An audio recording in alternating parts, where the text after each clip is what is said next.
পশ্চিম গোলার্ধে শত্রুদের সহায়তা এবং মার্কিন স্বার্থবিরোধী কাজ করলে ভিসা বাতিল করা হবে এমন হুঁশিয়ারি দিয়েছে যুক্তরাষ্ট্র। নতুন ভিসা নীতির আওতায় এর মধ্যে ২৬ জনের ওপর নিষেধাজ্ঞা আরোপ করা হয়েছে। ট্রাম্প প্রশাসনের দাবি, যুক্তরাষ্ট্রের নিরাপত্তা নিশ্চিতই এই পদক্ষেপের মূল লক্ষ্য। পশ্চিম গোলার্ধে প্রভাব ধরে রাখতে নতুন করে কড়া বার্তা দিল যুক্তরাষ্ট্র।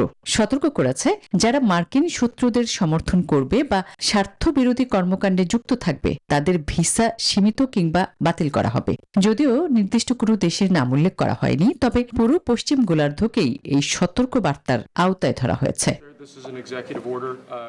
নতুন নীতিতে শত্রুপক্ষকে সহায়তা, আঞ্চলিক নিরাপত্তা ব্যাহত করা, অর্থনৈতিক স্বার্থ ক্ষতিগ্রস্ত করা এবং রাজনৈতিক প্রভাব বিস্তারের মতো কর্মকাণ্ডকে বিশেষভাবে লক্ষ্যবস্তু করা হয়েছে।